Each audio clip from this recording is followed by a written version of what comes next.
पुणी थे स्वागत आम चैनल को।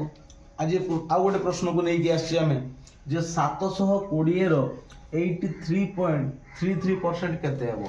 आम जानीजे जे 50%, 25%, 10%, 40% तार उत्तर बाहर कर शिखीजे, किंतु यहाँ आरआरबी रे मोस्ट क्वेश्चन पड़े सब बेले जे 720 83.33% केते हेबो।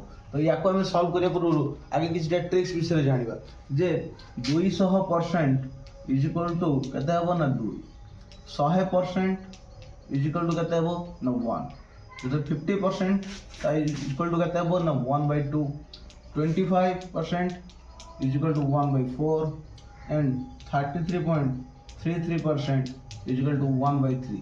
एतिक को आम टे जानी रखिया मन रखिया।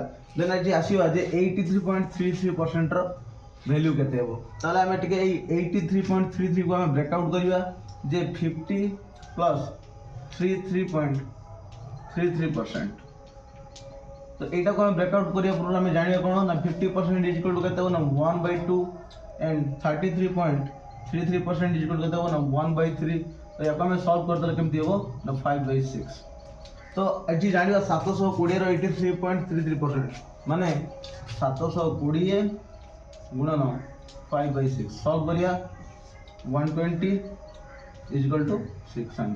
तेणु आमर उत्तर हम 600।